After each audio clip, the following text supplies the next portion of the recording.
안녕하세요. 이원복입니다.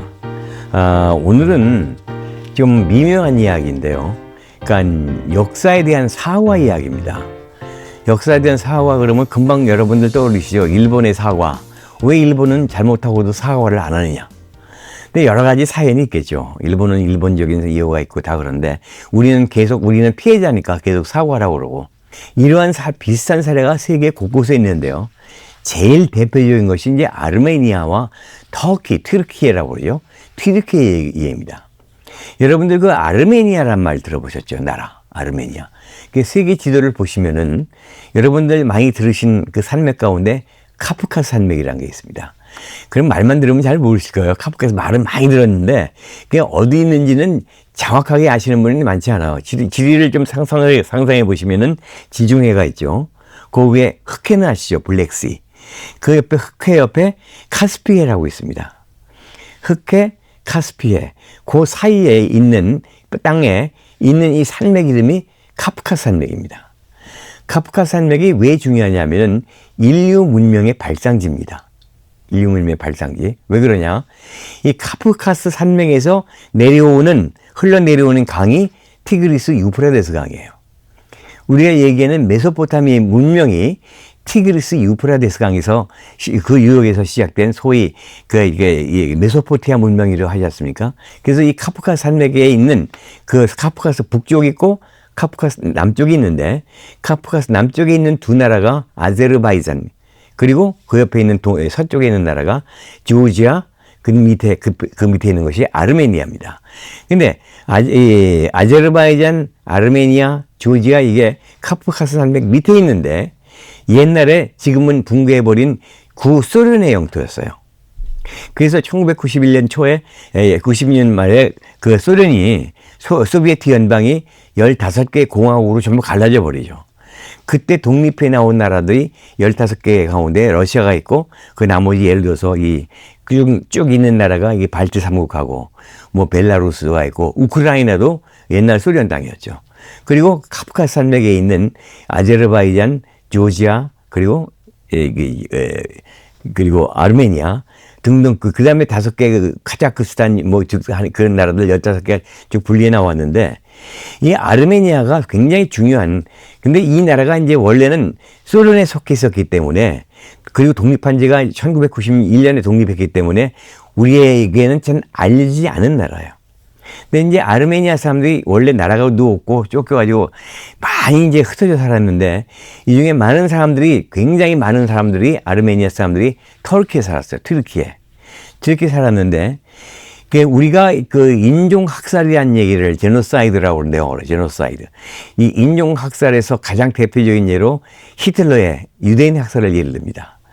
유대인 학살이 600만이라고 하는 어마어마한 참 인류가 저질러서는 안 되는 그런 큰 죄를 지었는데 이 유대인 학살이 벌어진 것이 1942년부터 45년 사이가 그 사이였는데 그것이 처음으로 벌어진 일이 아니에요. 이미 1915년 11월부터 그러니까 1914년 11월부터 그 다음에 5월 언제까지 무려 반년도 안 되는 사이에 약 100만에서 150만 명의 아르메니아 사람들이 터키인에 의해서 학살된 그런 아르메니아인 대학살 사건이 벌어집니다. 그 배경을 약간 말씀드리면은 아르메니아가 말하자면 러시아하고 그 다음에 튀르키예하고 옛날에 오스만 제국이죠. 그 사이에 끼어 있습니다. 근데 제1차 세계대전이 터졌죠.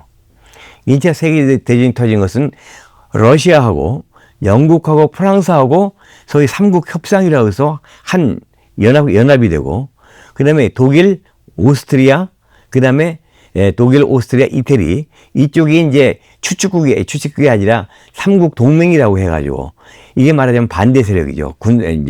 말하면 군국 세력인데 딱 맡았는데 튀르키예라는 이 나라는요 상당히 의견이 분분했어요. 자, 연합군 편에 붙을 것이냐 아니면 동맹국 편에 독일 편에 붙으냐 영국 편에 붙느냐. 근데 튀르키예라는 나라는 역사적으로 불구 대전이 원수가 러시아입니다.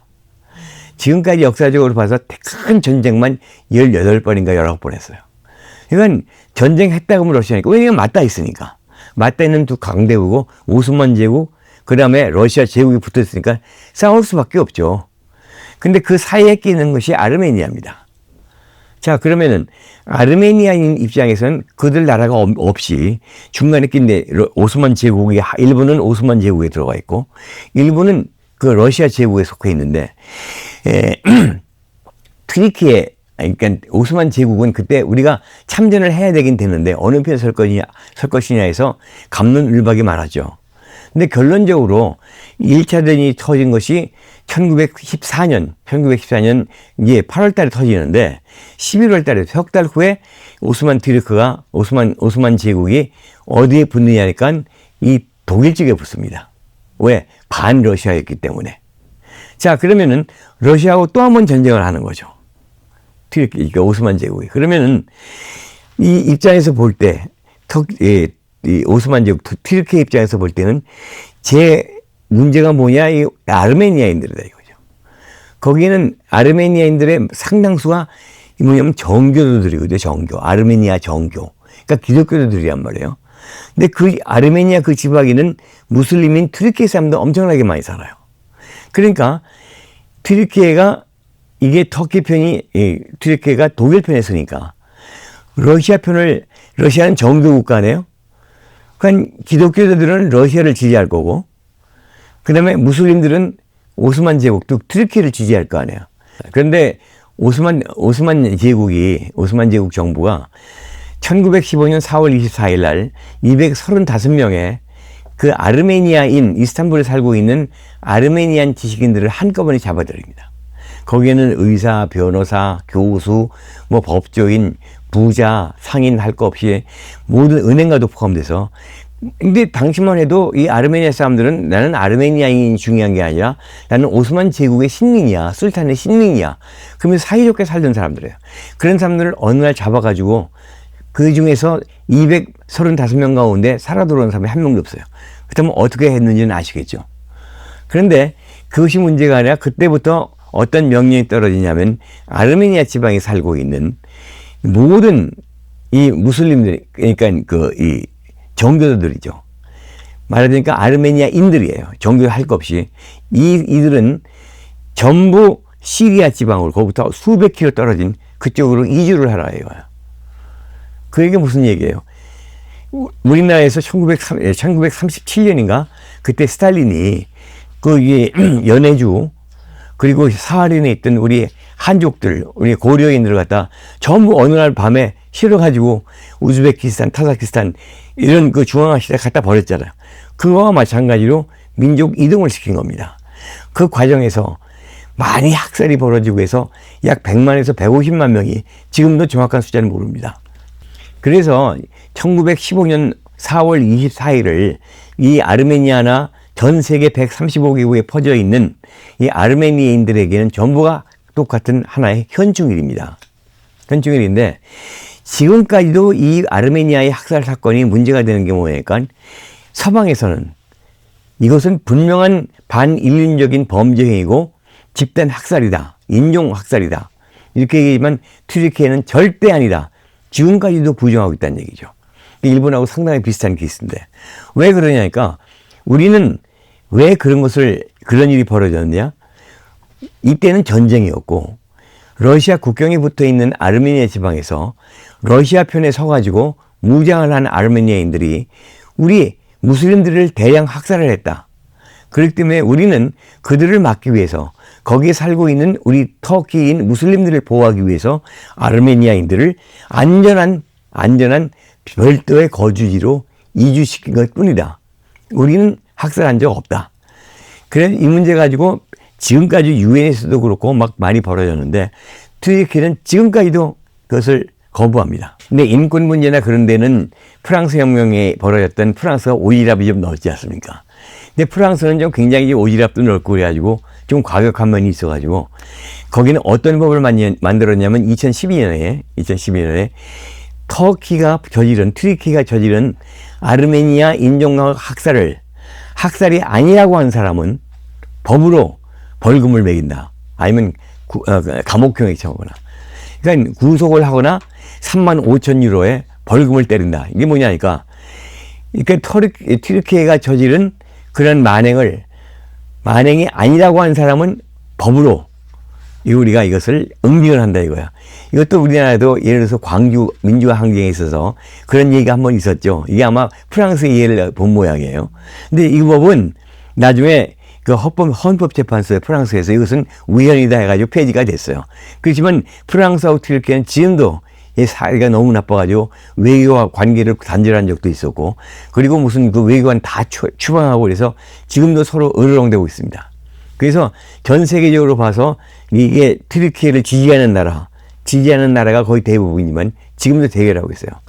근데 이러한 역사 전쟁은 이러한 세계적으로 끝나는 것이 아니라 그 안에서도 벌어져요. 튀르키예 안에서도. 왜냐? 양심적인 지식인들은 튀르키예가 잘못했다 사과하라. 근데 정부를 비롯한 애국자, 이른바 애국자들은 이것은 우리가 절대 사과할 일이 아니다. 우리가 했던 정당 방위이고 우리가 했어야만 할 일이다. 해가지고 튀르키예가 그 아르메니아 국경에다가 정부에서 어마무시하게 45m나 되는 어마어마하게 높은 하나의 기념탑을 세웁니다. 그것은 민족학살 추모탑이에요. 그러면 여기서 민족은 누구냐니까 민족학살, 이 민족이 아르메니아인이 아니라 튀르키예 민족이에요. 그러니까 아르메니아인들에게 학살당한 1915년 그 1차례 터지자마자 아르메니아인에게 학살당한 튀르키예 민족을 추모하는 기념관이라는 거예요. 그래서 어마어마하게 큰 기념탑을 세웠거든요. 근데 그 옆에 이러한 그 인권주의자들, 그리고 튀르키예가 잘못했다고 하는 말하자면 이른바 지식인들 계급이 거기다가 하나의 그 인류라고 하는 하나의 반대되는 반성의 탑을 세웠습니다. 그걸 세웠는데 2년 후에 터키 정부가 이게 크레인 들러와가지고 다 때려부셨습니다. 이거 보면은 튀르키예는 지금도 에르도안을 비롯해가지고 지금의 지금의 집권층이라든가 그 일반적인 튀르키예 국민들은 우리는 잘못할 바 없다.